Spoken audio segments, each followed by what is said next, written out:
always looked after his clients' interests before his own commission. He was a life master bridge player and played bridge until Friday before he passed away. He and my mom had a great life, taking cruises and watching Jeopardy together. The days since their retirement in Florida have been the happiest. Celebrating their 65th wedding anniversary last February with Amy and Mark and Barry and me marked an incredible milestone of love and family. My father had a younger brother, Bob, that could not be here today because of his own health issues. Although the brothers did not see each other often in these last years, the bond of strong love remained. My father passed away Tuesday, January 14th at 9:06 in the morning. I stayed with him during the night. He was aware, conscious, and really angry that we wouldn't take off the breathing mask. I promised him in the morning we would get the necessary orders to switch to regular oxygen. During the night, he would pull the mask off and give me instructions. Get this thing off me. Bring me ice. Sell this or that stock. And then he would add, I'll tell you when. So I guess I'll be hearing from him again soon. By morning, he was done waiting. While I was at the nursing station trying to get the necessary orders, he tore the tube from the breathing mask. The staff finally had to switch him to regular oxygen.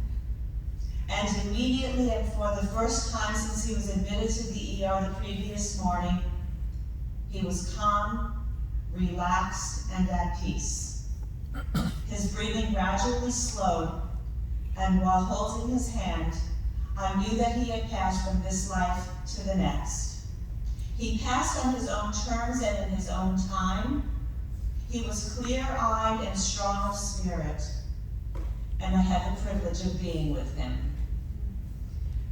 My father did a great job of providing for all of the needs of his family. He took amazing care of my mom as her health issues became a challenge.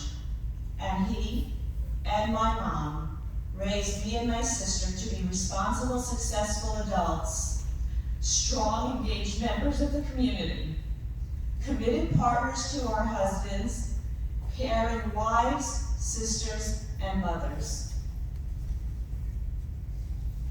I have been so proud to be his daughter. When my dad retired at 65 and he said he wanted a personal computer, we all rolled our eyes and couldn't imagine that he would ever use it. But he did.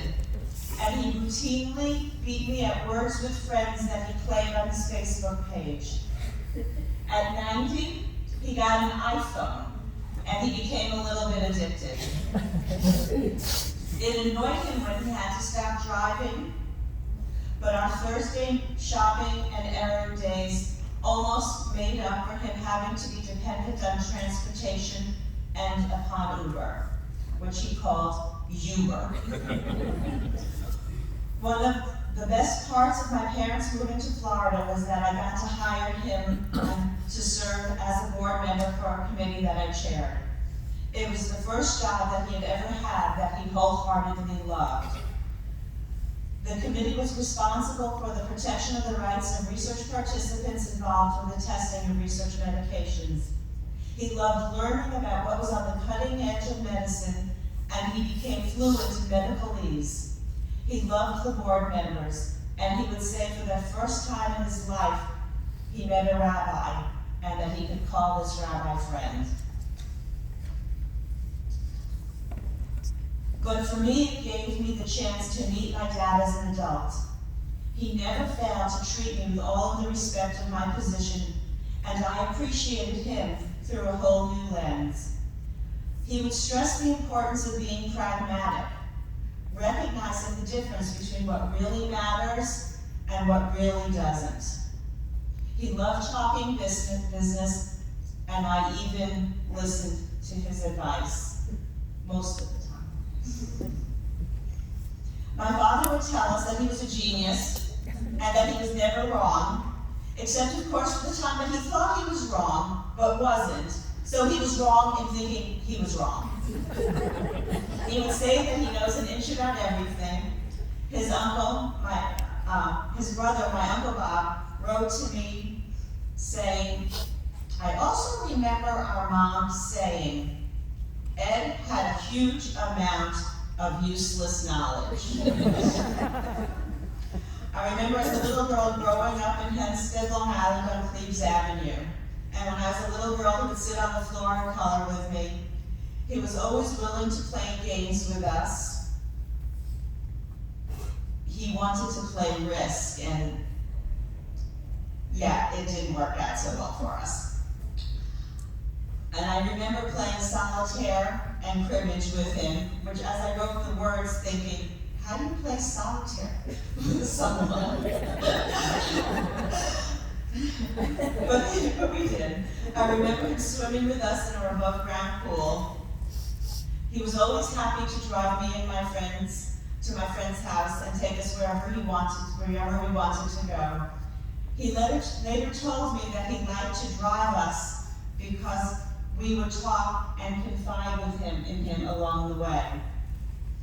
And when I was older, I remember him waiting up for me, not because he worried. He was well known for quoting Alfred E. Newman, "What? Me worry?" But because he would like to sit with me and talk over cookies and milk. And I remember how proud he was of me. I remember that he always believed that I could do anything that I set my mind to. I remember feeling not only that he loved me, but that he really liked me. And I could be a challenge. I realize now how lucky a daughter is to grow up with a father's unconditional love. Through the hard times of aging, he told me that I was his rock of Gibraltar, and a father couldn't ask for anything more. But it was God's gift to me that I got to be the Florida daughter. Daddy, I love you, and I will miss you so much. And Daddy, don't worry. Amy and I will take care of Mommy for you. And we will, Mommy. Thank you.